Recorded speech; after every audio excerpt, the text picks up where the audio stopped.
Hello, my name is Peap Tarr, and this is Lisa Mum. And today I'm just going to briefly describe what we're going to do. So Lisa's going to do some live painting while I give a brief description of what I'm going to talk about.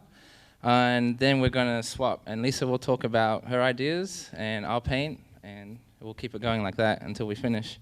So what I want to say is just to I'm actually from New Zealand, from Auckland, New Zealand, but my mother is Cambodian and my dad is from New Zealand.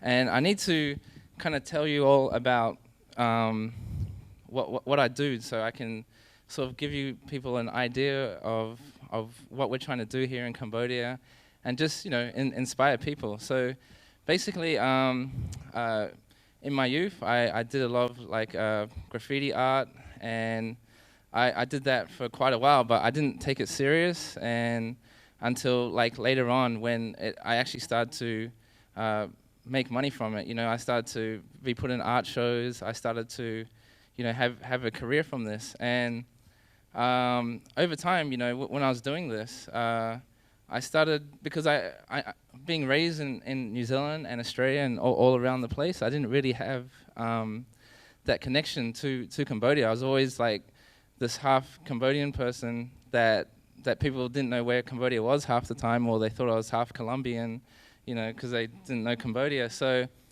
for a long time, I kind of had that conflict in me, and then I sort of discovered more through art when I was a bit younger, and I had an opportunity to visit Angkor Wat when my mum took me there, and then I realized, like, oh wow, there's such this rich culture that comes from my mum's side that is in my blood. So I started getting really inspired by this. And so when I went back, from the graffiti I was doing, I started to apply that to the walls, and I started to do something that was actually from the heart, and I really felt having this brought that connection, and it made sense, and people started to notice, like, where's this coming from? I mean, no doubt I have a lot of influence being from New Zealand as well. We have a lot of Māori and Polynesian culture, but I infuse that with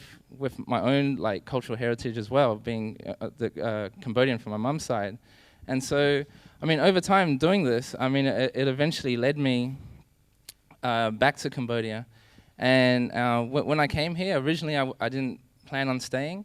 I was actually planning to go to Los Angeles to do more of what I was doing, because I had been in a show there, and it opened up so many doors for me and everything that I thought, okay, LA's a destination. But then when I came here, I felt, it's like, actually it made more sense to be here, because when I came here, I felt like there's so much going on, because I had come here in as a teenager and everything, and I saw the changes each time I came to visit relatives and my mom and everything, and then when I came here in more recent times, I started to see, like, wow, there's such a huge buzz and everything happening in Cambodia, but I didn't really see like a sort of a urban art, street art, graffiti art, whatever you want to call it, like really happening here, where it was happening in Thailand, it was happening in Malaysia, Indonesia, all around the sort of Southeast Asian region, and including up towards China and Japan. There's all this thing going on, but for me, I saw Cambodia had such this history of the culture of being so rich in arts, and because of people always knew Cambodia for for the killing fields, the Khmer Rouge, and then for Angkor Wat, at least they know it for something positive. So I felt, if I stayed here, I could, in a way, it's almost like, for me, in some ways, it was like starting from scratch again, because I had built up such a career of doing it, back in New Zealand, that I don't know, I felt kind of nervous breaking out of that and coming here, where I didn't see how I could live off it or anything like that, but then coming here, I was actually helped by a friend of mine called Visal, or better known as Cream, from Klap Ya Handz, and he got me into a lot of doing various shows with his music collective, And so, you know, I did a lot of like live painting and all this type of thing with Klap Ya Handz. And over time, you know, people started to notice, and you know, I felt like, you know, this was the right place to be, and in some ways, I was hoping by being here, you know, that the Cambodian youth, or not just Cambodian youth, but you know, like artists or anyone that was creative would see something that definitely had the Cambodian influence, but you know, taking it to a new level. Like it's like a modern form of Khmer art, you know, because the history is so rich, but you want it to like move forward at the same time, you know. So anyway, after doing this for a while, eventually I you know, got linked up with Lisa through painting, and she was doing, you know, something to me. It was like, wow, that's really unique. It wasn't just, you know, this is not to say that there is, you know, people aren't talented here. Actually, the thing is, Cambodia has so many talented people, but especially with the artists. I mean, even when you go along the area where, was it Street 240, where they got all the art shops and, you know, all those paintings of like, you know, Angkor Wat and the countryside and all this. I mean, those are beautiful paintings, but every single one's exactly the same. But, you know, imagine if all those art students applied like a, you know, way of thinking differently of doing it. I mean, it would be amazing what they would produce. So linking up with Lisa, this like really, you know, sort of, you know, got me excited to do something new, you know. And when we linked up together, all these things started happening. We started doing, you know, more like, I mean, it's funny in some ways, because when we linked up, we ended up doing a lot of commercial things. And so people started seeing us doing street art in a commercial sense, you know, where where, you know, back in New Zealand, I was the complete opposite. You know, when I was doing it when I was younger, back in, you know, New Zealand and Australia, people, you know, shunned it, looked down on it. It was just like, you know, you're just doing, you know, illegal stuff. But I mean, and I wasn't. You know, I actually asked permission every time I did walls and everything like that. So, but it was funny doing it here. It was the opposite. It was like it's seen in a positive light, and so. Eventually, like the more me and Lisa did here, like, you know, it just started to grow really fast. Like things are just happening. I mean, we got so many things like coming up, and you know, it's hard to almost keep track of it. So what I'm going to do now is stop my talking for a bit and actually pass the mic on to Lisa, and she'll tell you, you know, more about herself and where she's coming from. So I'll pass this to you, Lisa.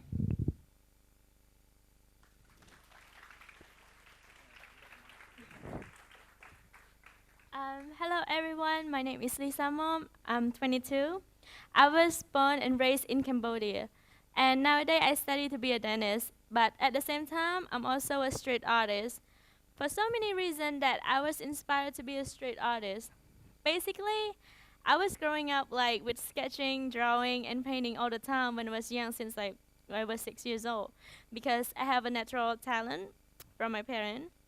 But ever since now and then, I always draw. But my mom, she just like, she said, you know, this is not gonna take you anywhere. Just like stop drawing and focus on my studies. So I stopped for a really long time. But basically, like few months ago, when I met Peap, and then I saw all of his art, like what he did. The style is so similar to what I do, to what I draw, and I was so inspired, and I feel really happy. And I was thinking like, oh yeah, oh my goodness, his drawing is really good, and he's also half Cambodian. So that's really giving me an idea of, you know, continue my drawing. And I was hoping like for people to see more of my style, and you know, like what I inspire from. And basically, Cambodian is a really rich in art and culture, and also lots of good art, from Angkor Wat, and everything in the book is also inspired me too. But from that, I also make it become something different, and also make it unique to become one of my own style, just to expose it to the society. And also people start seeing me doing some drawing and painting on the street, and they just like realize that we never see like this before in Phnom Penh. So I start to feel really excited, as what they say, because like this is something new to Phnom Penh and also to Cambodia.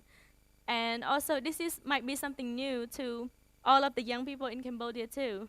So that is really good because I want all of the young people in Cambodia to be inspired by their own culture, but not to copy from like other things too much.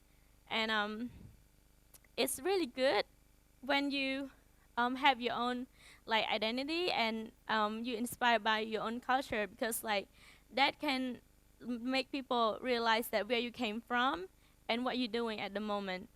And art is a really good way to express yourself, especially express of who you are. And also, for more, I like to be inspired by my own culture, like Cambodian culture, because it's unique and it's original, and it's what we can use in any time at all. I don't want like any young people to think that those art are just like something back in the day, you know, for some like old structure and stuff like that. I want them to think that we can really take those arts and culture like from the old days and make it, you know, to something new and use it in our modern society. And actually, I can see like how it works right now by people seeing me doing things, and it's good because like this is what artists should be, because like to be original and unique. Thank you.